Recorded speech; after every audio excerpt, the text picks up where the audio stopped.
jatuh dan bangkit kembali. Dalam hidup ni, bukan semua benda berjalan macam yang kita rancang. Kadang-kadang jatuh, kadang-kadang retak, macam iPad Air ni juga. Tapi jatuh tu bukanlah pengakhiran dalam hidup. Bila kita beri peluang yang kedua kepada diri kita,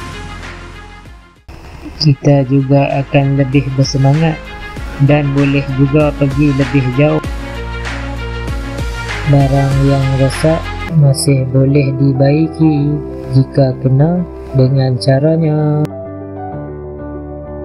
Barang yang bengkok, tersasar, masih juga boleh dibetulkan.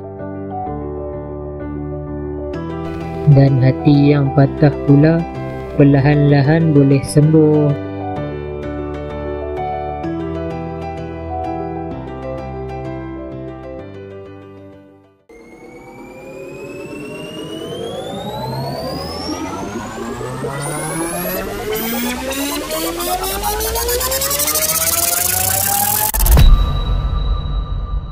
Dan tak kira berapa kali pun kita jatuh dalam hidup,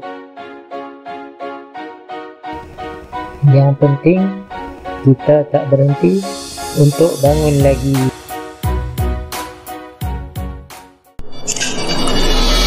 Tokenek, perlahan tapi pasti.